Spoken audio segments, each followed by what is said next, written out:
So, let's dive in. How's everybody doing tonight?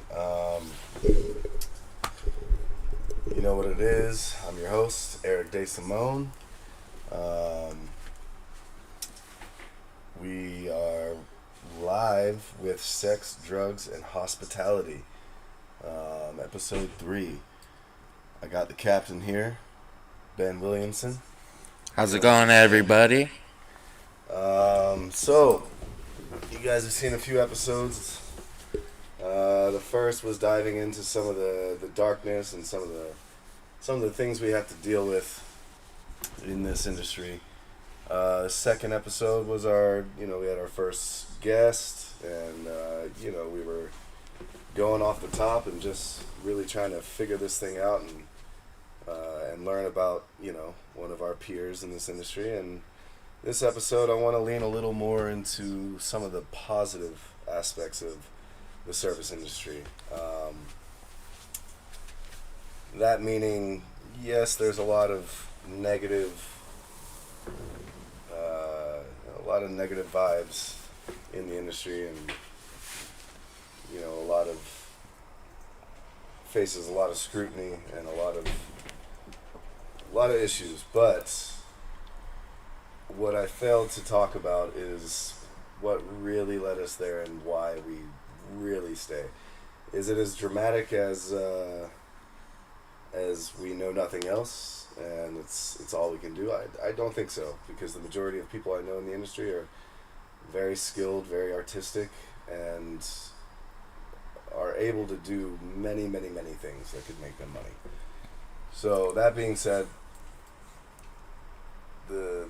the good things about this career are the rewards that you get from it, both mentally and spiritually. Really, it's a very taxing career, but when you fulfill some sort of goal, some sort of destiny that you've made for yourself, there's really no ecstasy like it. And I really want to tap into that tonight, Ben. Well, yeah, I mean, there wouldn't be I don't think a reason it would be such a big industry if there wasn't a good side to it. Mm. And even, the community of it too, I feel like is a thing. Absolutely. It's, nobody would put themselves through this amount of pain for just money. I mean, some do, yes, but at the end of the day, they're good at it, so they did it enough to have enjoyed it at some point, in their career. It's little goals that you set for yourself. For instance, starting as a dishwasher. Okay, this is what I'm doing, and then back in the day, people were a little more motivated to transcend. Nowadays, people are struggling and hurting, and they need to make $1. So, you can't really make those big bucks until you fully commit and dedicate your entire life to it. And that's really difficult for a lot of people who have families, children, yada, yada, yada. Oh, so, yeah. Yeah, like you were talking on I think it was the first episode, just about having to, or maybe it was the second episode where you were talking about how having to work on holidays and missing important moments. And, right, and that's exactly what I'm talking about. Is the sacrifices that we make that we don't need to, but we do it because there's some part of us deep down in our soul that really enjoys this and loves it. Do you think a lot of that has to do with like the reward you get from seeing people happy from the meals? 100%, and I can tell you from personal experience, when you start to get to flex a little bit and stretch your legs and kind of create, and I've been in situations where I've seen my creations come back and the guests were not pleased. Mm-hmm. But then when you see 90 to 300 dishes come back, that the plates are clean. Yeah. There is no amount of drugs that can produce dopamine for you that will trump that feeling. Well, I could say I know when I go to like a good restaurant that has really good food, and I'm with somebody and they just leave it all on their plate. I don't get how they do that.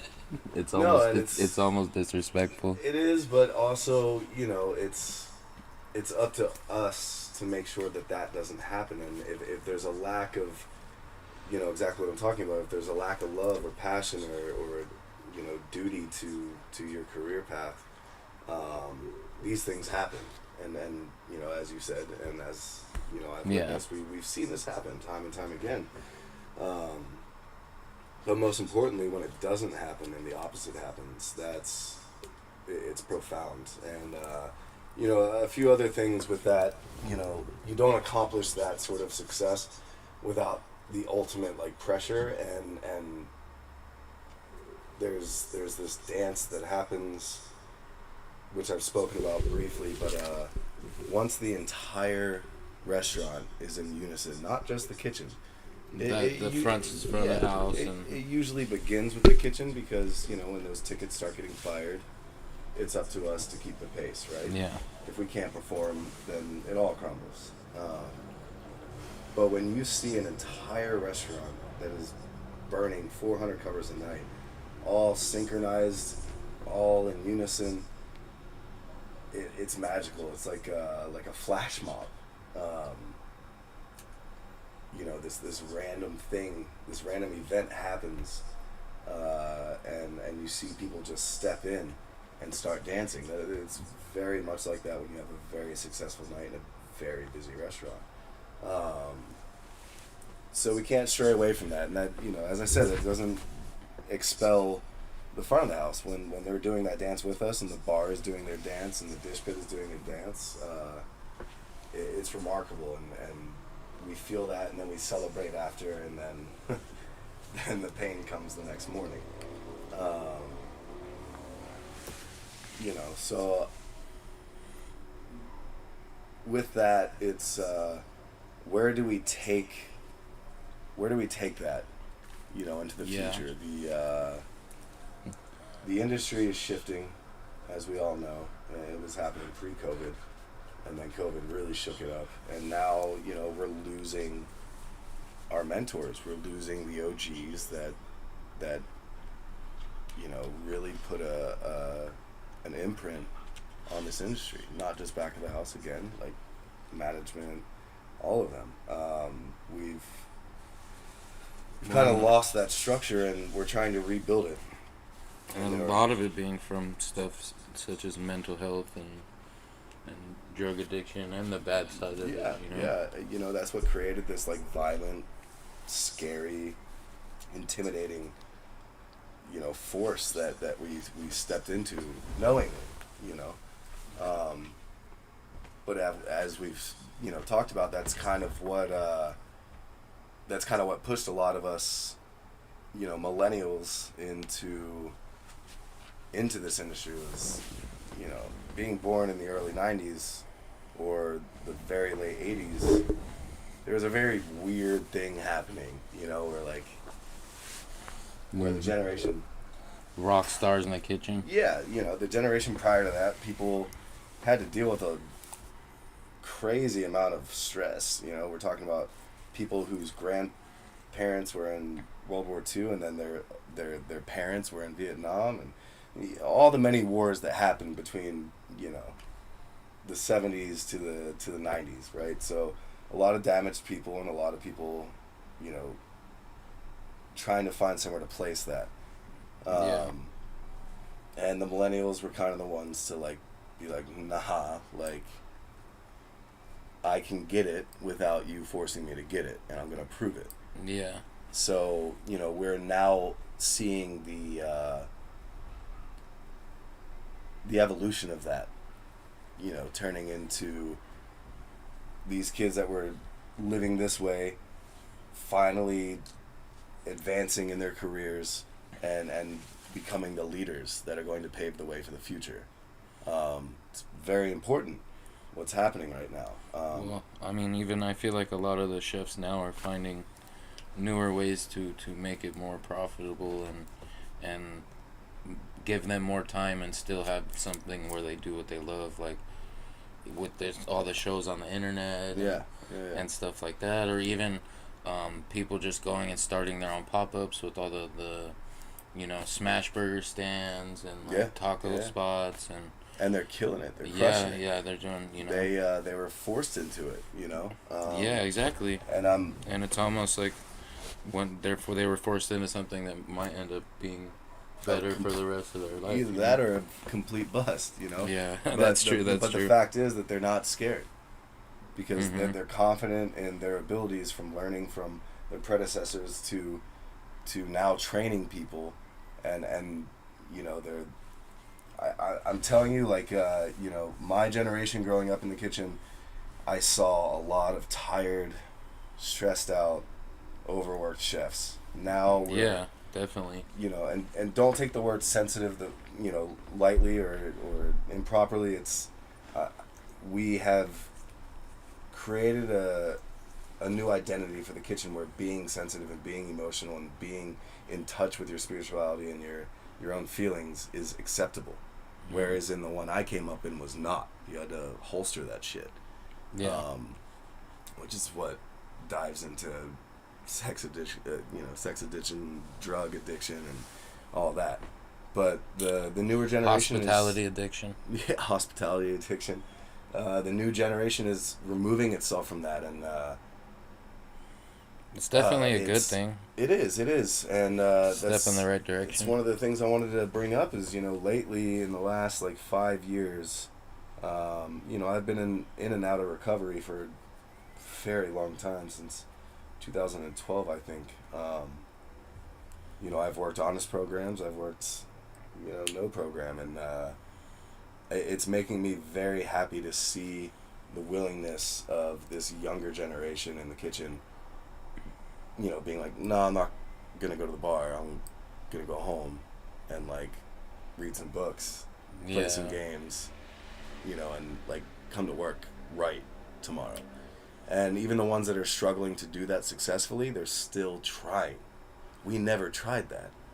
I can't say everyone, but a lot of people, in my time, majority of them, I could say honestly, we were doing that fuck around shit. Pardon my French, but that's really the only name for it, because there was so much debauchery. But yes, so this younger generation that is getting sober, getting straight, getting tight, and I mean straight like a narrow, a straight, narrow path. But who's leading them into that? Us. The ones that got the tail end of the shit. Yeah. And we got tired of the abuse, and we changed it. We put a lot of protocols in place. And well, do you think it's because you guys are mentoring them better, or because they're just seeing the fuck up? It's both. I believe that we are more conscious of the things that make people upset and harm people physically and emotionally. Yeah. Much more so than the generation before us, for sure. Mm-hmm. We still don't fully get it, but we comprehend that the change is happening, that we need to embrace it and do something. We need to act. And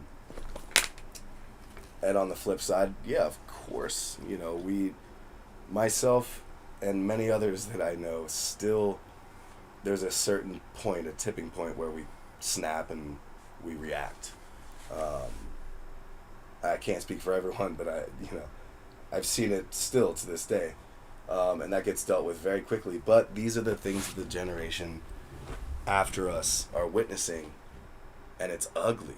It's very ugly. Mm-hmm. When you lose your shit on the floor or in the back. It's not a pretty thing. There's violence. There's very nasty words being said, and close to full-blown fistfights in the restaurant. But we've projected ourselves a little more with this shift, and it doesn't happen as often, and I love that. I do, because it stressed me out for a long time that you're basically you're getting abused all day, and then you're going into a fight club, and then and then you're like Right. going to drink it away and pissing on everything, whatever. So that being said, I want to talk about. Go ahead. Sorry. Oh no, I was just saying that I was just slipping in a little Yeah. singer. I want to talk a little bit about like some of the influence that I see happening and kind of the direction that we're headed. Josh Nealon over at St. Peter in Australia. It's incredible what you witness on his Instagram feed. And What's he doing? I'm not. So it's filled in on who that is. It's very fish. No, it's very ocean centric. Okay. Not just the ocean. They have some river fish happening there and stuff like that. But they're very seafood centric, and they're transforming the food in a different way than I've ever seen before. A lot of like curing, dry aging of just some of the most beautiful fish that you can imagine, and they're transforming it into this, this idea that we had in like the mid 2000s, like early, 2010s and stuff. We were seeing a lot of, molecular gastronomy and a lot of like science being involved in like enhancing the experience and turning it into an art gallery, which like taking something and then making it something completely different, but yes, having the flavors exactly of with chemicals and stuff. Yeah, like and ribeye and mousse nitrous and it's crazy, exactly. And it was very fun at the time, but I think we all got very bored of it, and we just wanted to eat food that was affordable, and we didn't have to like cut it from a rope and smash it open and stick our face into a fucking hole. It's at the end of the day, you don't want to play with your food. You want to eat your food, or at least Well, yeah, no, me as well. And like the only way I want to play with my food is if I'm picking up, smoked barbecued lathered brisket and slapping it on my fucking Wonder Bread. That's the only kind of playing with food that I want to do, and I want to get nasty in that situation, and it's good. Damn, like sounds delicious. Yeah, no. One of my favorite spots back down in New Orleans was the Joint. It's this barbecue spot. I think Guy Fieri did an episode on it, and a few people have done sure. Some episodes about it, but it's very much that, like, they serve it with sliced bread, and it's just an experience, man, and it's wholesome. But getting back to what I'm saying about what these guys are doing, so Josh Nealon, St. Peter, it's if you look at his Instagram, you're seeing like this presentation that is so like cold and modern, like a modern loft in downtown LA with one piece of furniture in the middle, and it sounds so like depressing, but it's so warming. You know what I mean? It allows this blank canvas to just have this one beautiful piece in the middle. So it has a focus. Exactly. It's really smart what he's doing, and I haven't personally been there, but from what I read, what I see, what I hear, you crack into this sucker, and it's just you're on like a fucking Hongos de Magico trip. Like instantly, you're like, what the fuck? How did I taste fucking, I don't know, fucking celery and pink sea salt and fucking, how did I taste smoked sausage and fucking like fermented cayenne pepper? How did I taste all that with this blank canvas? It's because he's recreated the idea of modern cooking, that whole artistic gallery sort of situation, and he simplified it. And there's another person I want to talk about, but before moving on to that, it's the other thing is it's affordable. Oh, okay. Average people you have this experience that you would get at, you know, Noma, and I'm not bashing Noma for their prices. They 100% deserve everything that they have and to charge what they do. But even Rene Redzepi has kind of pulled back, and like COVID, they were doing hamburgers and shit. You know what I mean? Okay. So, you know, we're all learning that if we want people to really experience our food, we have to Seems make like it there affordable. has to be a balance. Yeah, absolutely.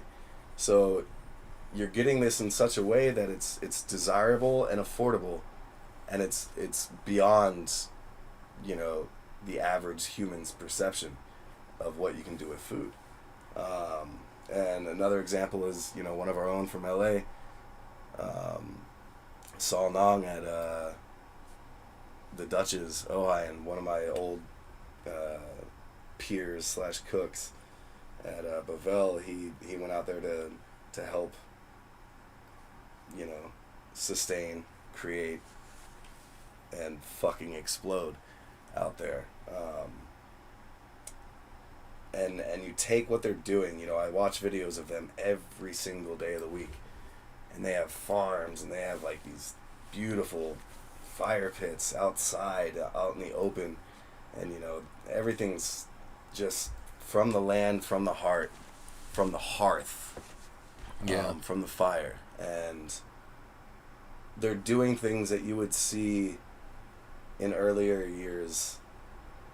You're not walking away paying anything shy of $8.50 and then tipping 20%, you know, so you're walking away at, you know, $1,000.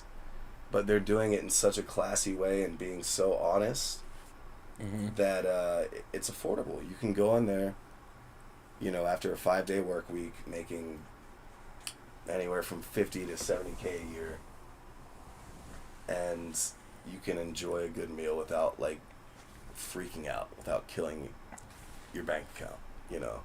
And this is on your the mortgage. Exactly. This is on the uprise right now, and you know, we're seeing more diversity and more thoughtful food happening at a much more reasonable price range, and this is what we should be looking forward to. We should be excited to do this for people, because, you know, if I didn't have the pull that I have in this industry, you know, I'm not saying I'm a G, but, you know, I can hit somebody up and be like, hey, can you make a reservation for me? Yeah. And it goes both ways. If somebody hits me up, I can get them a reservation at my place. And it's one of the perks to this industry is that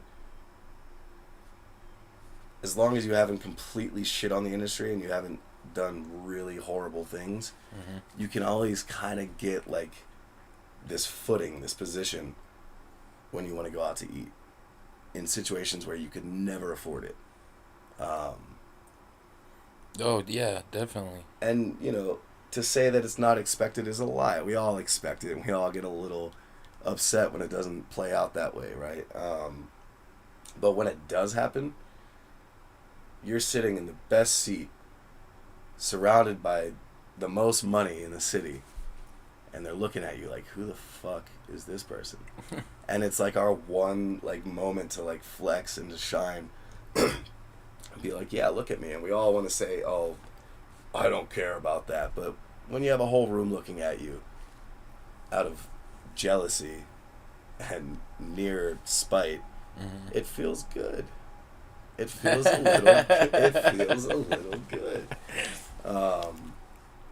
You know, and I bring these people up because they're inspiring people to take a risk and to jump in what you were talking about with, you know, the food trucks and the window service from people's homes during COVID. You know, these were the people on the forefront of this situation. These people opened these restaurants damn near in the middle or right after the pandemic. It took a lot of courage and a lot of, you know what, I'm going to be fucking broke for the next 3 years and my life is going to be a disaster. But once I push over that anthill, holy shit. Yeah, and you hear those stories of it happening. Yeah. And a lot of it is people starting up food trucks. And, you know, goddamn, that is really expensive too. People don't realize it. Well, there's a bunch of spots that I know that started up taco trucks, and then now they have their own brick and mortar location, And they have the taco truck, so they basically got Yep. two. Like now they have two sources of income. And then a lot of times, what ends up happening though is the taco truck is still ends up funding the restaurant. I was just about to say, and like, I've witnessed this as well. I've seen taco trucks, or not just taco trucks, any sort of food truck try to do a brick and mortar, Yeah. and not for a lack of success or not for a lack of like doing it, but one of the things you mentioned, them actually making more money on the truck, Yeah. and just realizing that was their niche, Yeah. that was their thing. And that's something I wanted to really talk about tonight was, being excited about finding your thing and doing it. Myself, I have struggled since I left Bavel to find a place that really made me happy and like solidified what I love to do. Yeah. And I got very lucky recently. And, I'm at a place now that, I'll tell you, I haven't felt this in a long fucking time when I walk through the door and I'm like, yeah, like I want to be here. I'm excited to wake up. I'm excited to go play with meats. Well, there's an energy to a good place like that. Yes. That you feel it, like you said, as soon as you walk in the doors. But that's not accomplished by the old ideology of the restaurant life. This is something that we Rockstar lifestyle might not make it. We've established ourselves. The industry workers have a voice now, and people are afraid to fuck up in such a disastrous way because of the consequences that it has. Yeah. And a lot of people needed that fear, and you've seen a lot of restaurants close because of that. People are like, oh, for this person or whatever. But I guarantee anybody who is through and through ready to fucking walk on their fucking stubs for the restaurant, Yeah. I'm gonna say 7 times out of 10 they're never gonna lose it. Watching people open up restaurants during the pandemic and really make it through, they suffered a lot, but they never stopped. And why? Because they had support of their community, of their employees, of their friends and family, because they were honest and they were good. Mm-hmm. Yeah, if they were able to Right.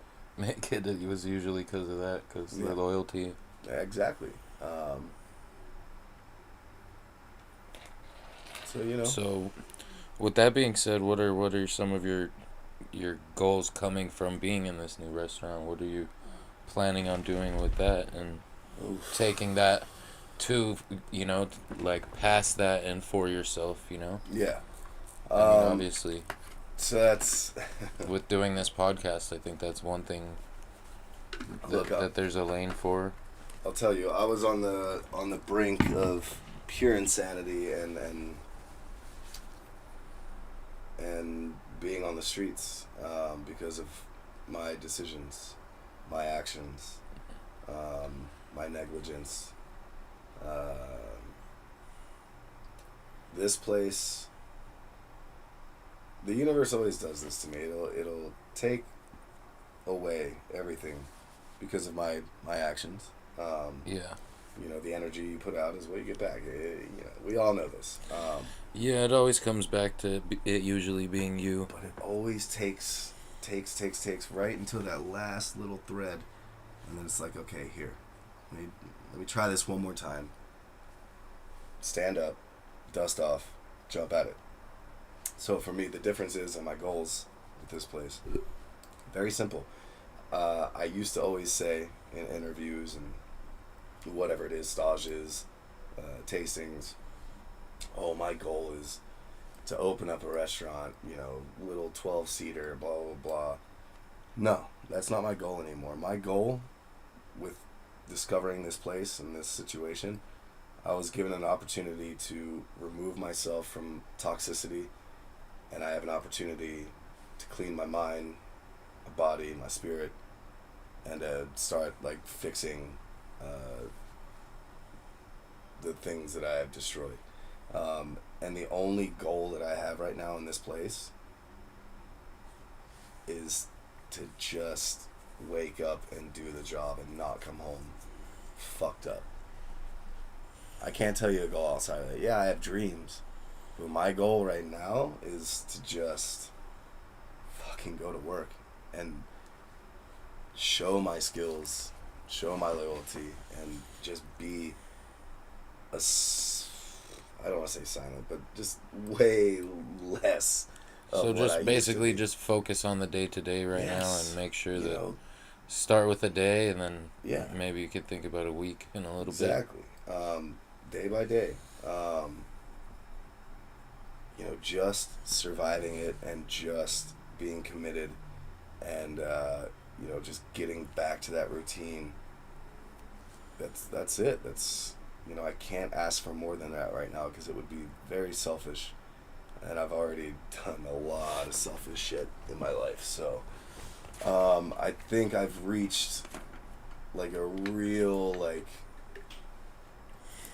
understanding of what I really need in my life, and it's a healthy work environment that pays enough to survive, that isn't completely taxing, and that I'm excited to go to. And I think that I found that, but I always do this. I find something and I always fuck it up somehow. So that I'm trying to avoid that. bit. Well, don't. Yeah. That's That's I know it's easier yeah, said than done, that's but why this podcast is called Sex, Drugs, and nothing, Hospitality. It's, things are very attractive. All things. nothing ever great was easy. No, certainly not.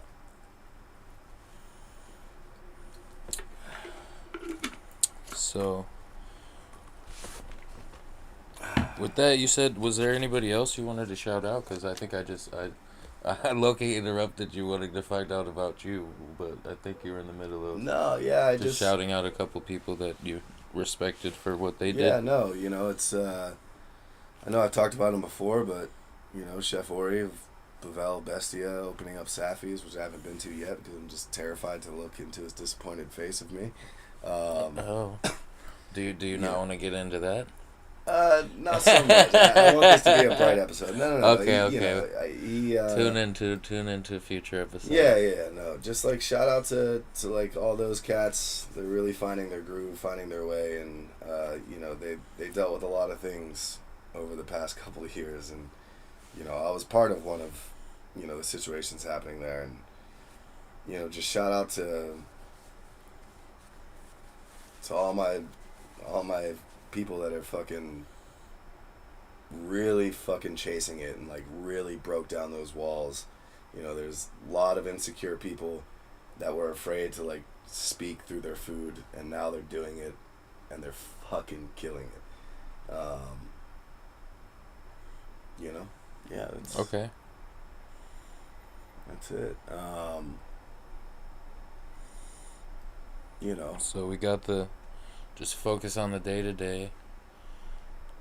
Yeah. Keep doing it.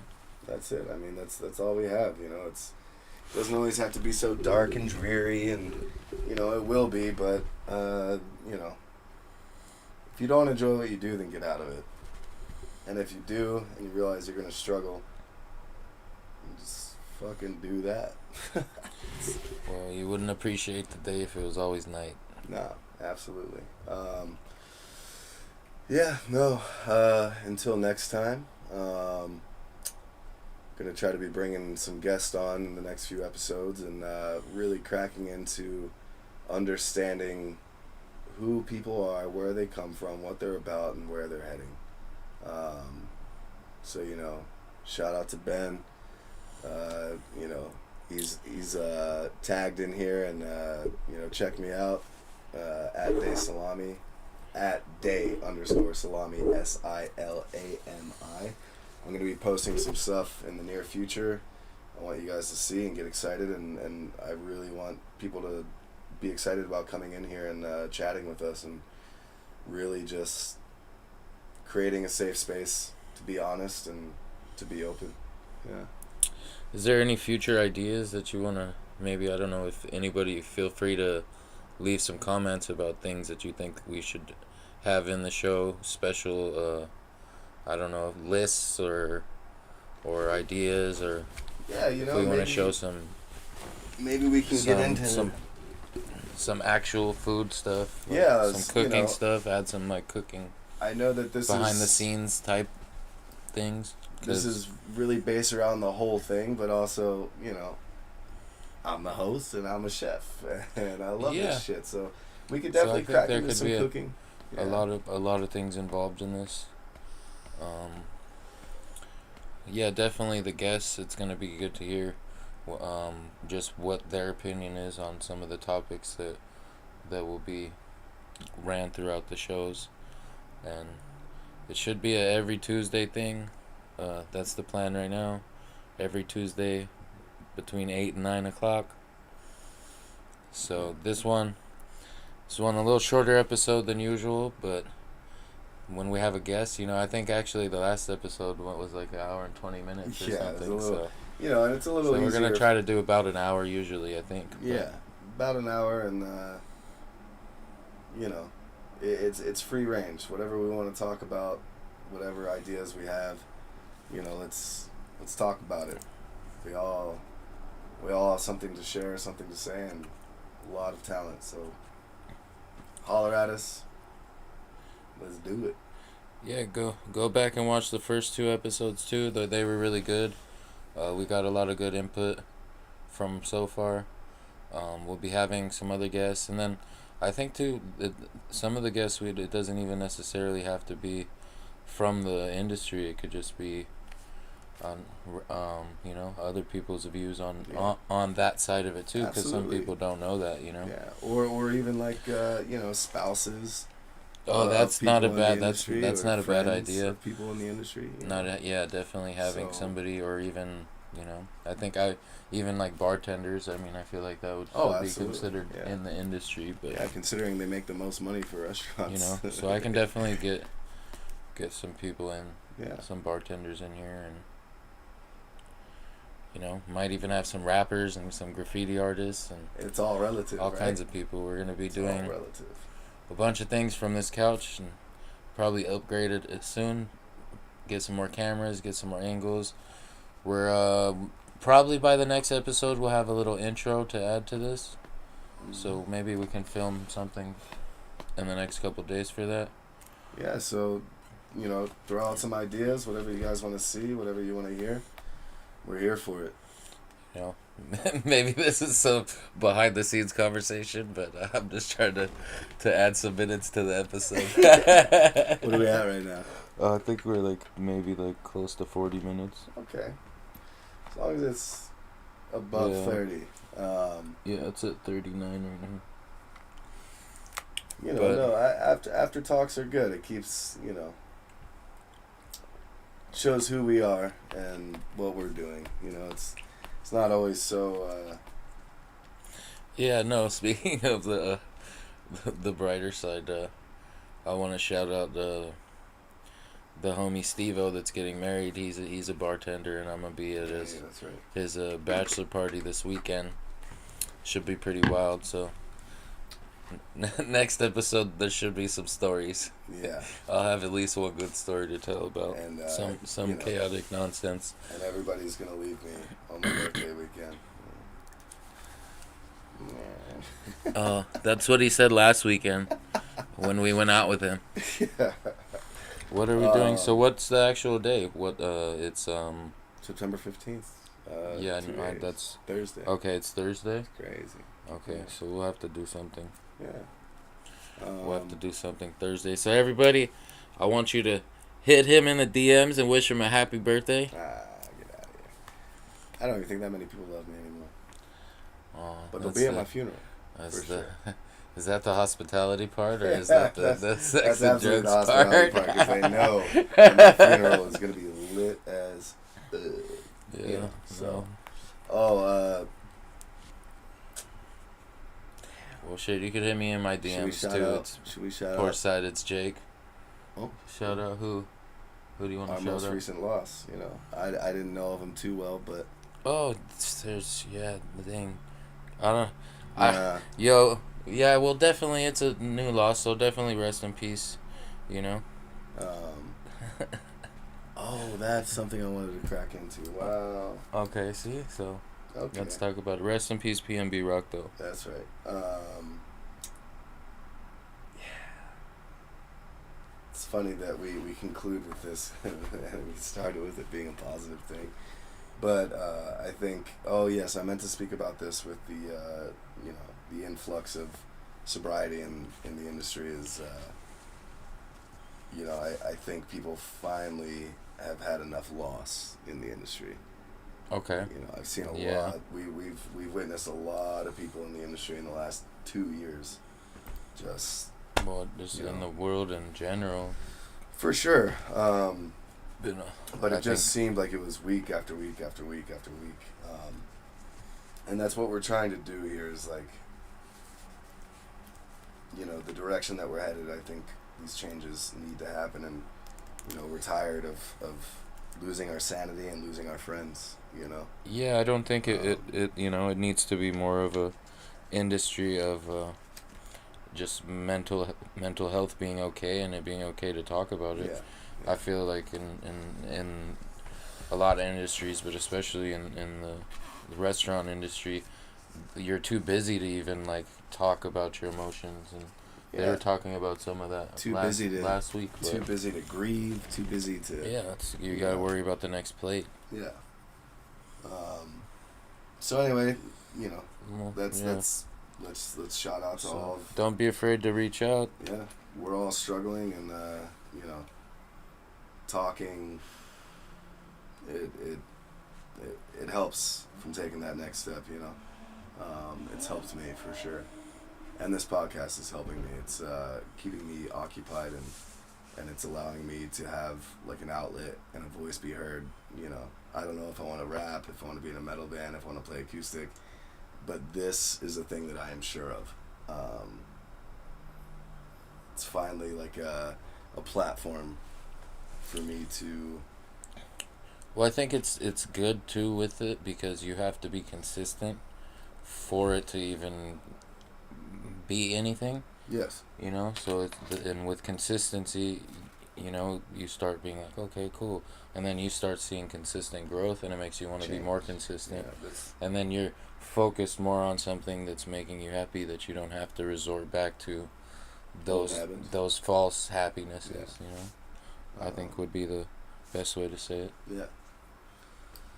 So, yeah, I'm gonna leave it there, and I appreciate all of you, and I love all of you, and come join us. We're here. We're doing it. So we'll be live this time next week. We'll see you guys next Tuesday.